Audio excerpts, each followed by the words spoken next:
Good afternoon, ladies and gentlemen. Welcome to the National Society of Professional Engineers 37th Annual Federal Engineer of the Year Award Ceremony. My name is Tim Austin. I'm the president of NSPE. It's our privilege and honor to be part of this prestigious ceremony and have your involvement. It's an honor for me to be here today as we honor the 2016 Federal Engineer of the Year Award winners. I also want to recognize the fine work of the National Society of Professional Engineers and the Professional Engineers of Government groups. You do so much in terms of maintaining the standards of professionalism and ethics that we all have to abide by. And I think that's good for all of us, something that we all benefit from.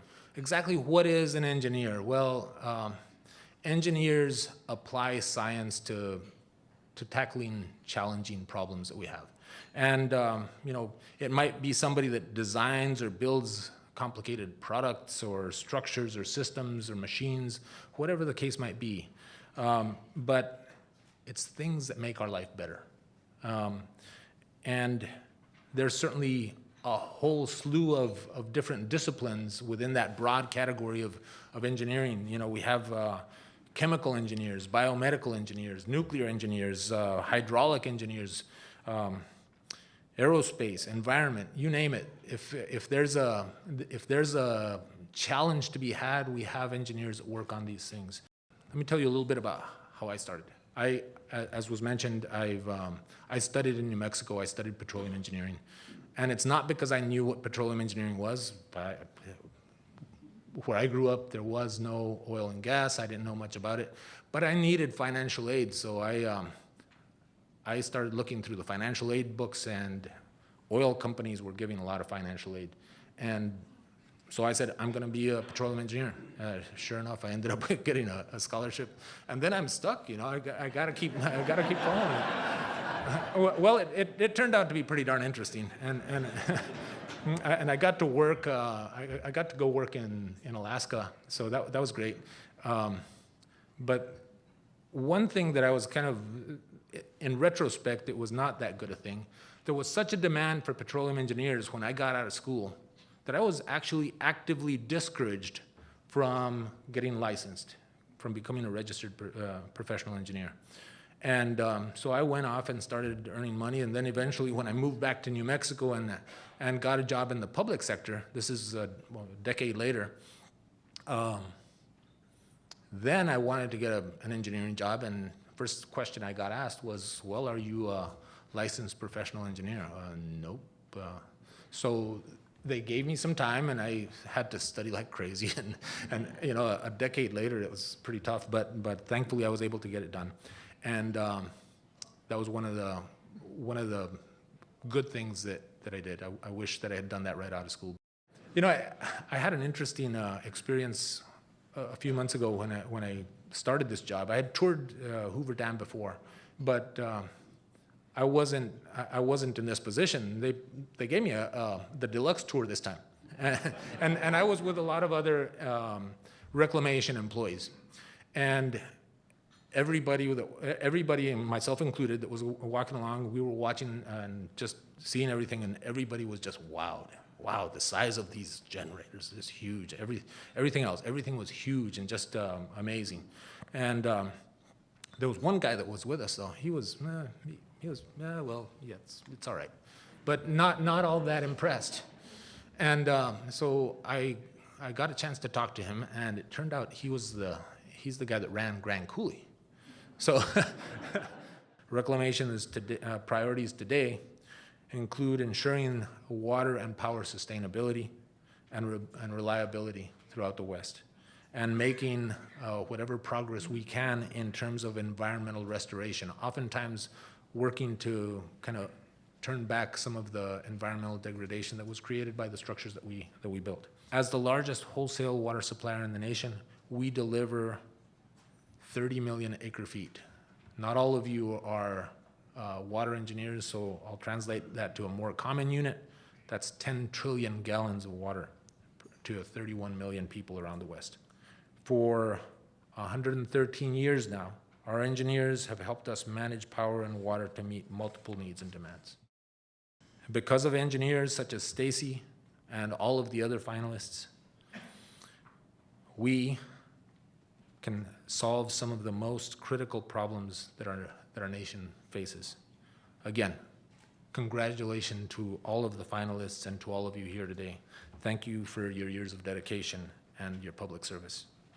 It is my great pleasure to be here this afternoon and part of this program. Over the last 37 years, the Federal Engineer of the Year program has honored hundreds of accomplished professional engineers, including a very prestigious group here in the audience with us today.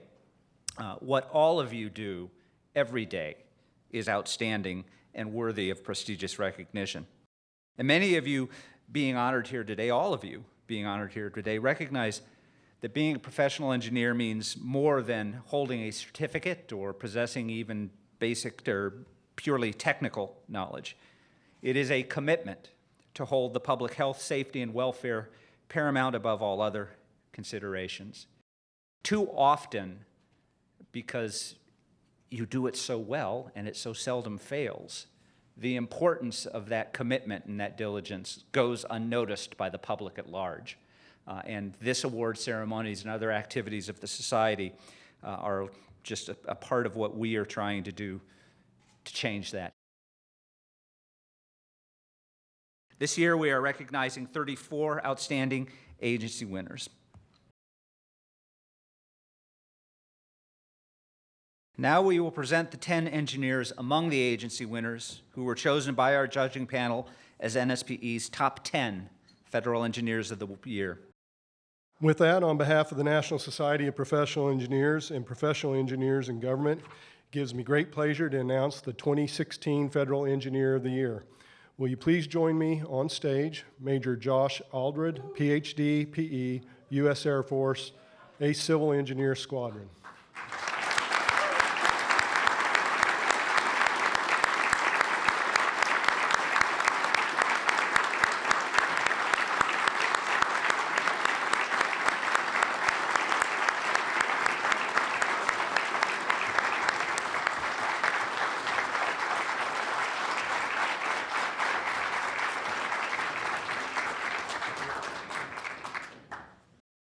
For your outstanding engineering achievements and contributions to the engineering profession and to humankind, I am privileged to represent with you the 2016 Federal Engineer of the Year Founders Medallion.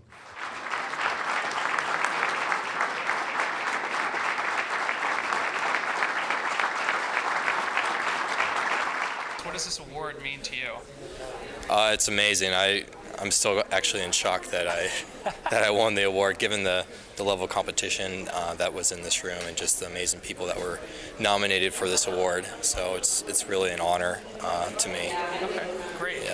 What accomplishment, and there are many, I've read the little bio, but what accomplishment are you most proud of as an engineer?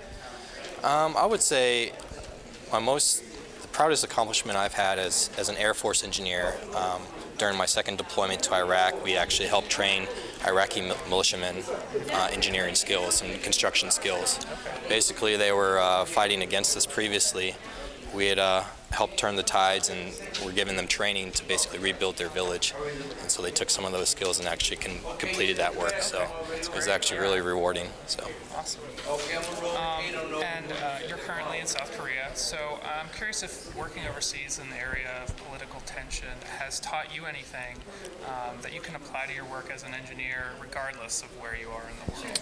Yeah, definitely. I would being in a place like South Korea where there's a lot of political tension, you have to be dynamic. You have to think on your feet, just because things are changing daily as far as the situation on the ground. So, being an engineer and using critical thinking skills, you can use those anywhere. And being in Korea has definitely made me rely on those skills a lot more than typically being back in the States. Right. Okay, so. Great. And the last thing, you're an NSPE member, so I'm curious, why you joined NSPE and how that may have helped you as a professional engineer throughout your career. Sure. When I was a senior in college, I had a professor that he was pushing us to get our EIT, basically start the licensure process. A lot of us were kind of grumbling about it, 'cause he was actually assigning grades as part of the class to, go take the test and everything. I remember that, and then I look back, and I really appreciate that he pushed us to pursue our professional engineer license. And in fact, as soon as I could take the test, I did. My first attempt, I was able to pass. Yeah. And I always look back and thank him for that. Professor Craig Roberts, he's my highways design teacher. I'm glad that he pushed me to do that, because I learned as a professional engineer, obviously there's some great respect that comes with that, but also a lot of responsibility. And that's one reason I was interested in joining NSPE, is just being able to collaborate with other engineers across the country, learn from their mistakes, learn best practices. I think it's a great community to pull into, especially if you're a PE. Right. Sorry. Well, hey, thank you so much for your time, and again, congratulations. All right, thank you.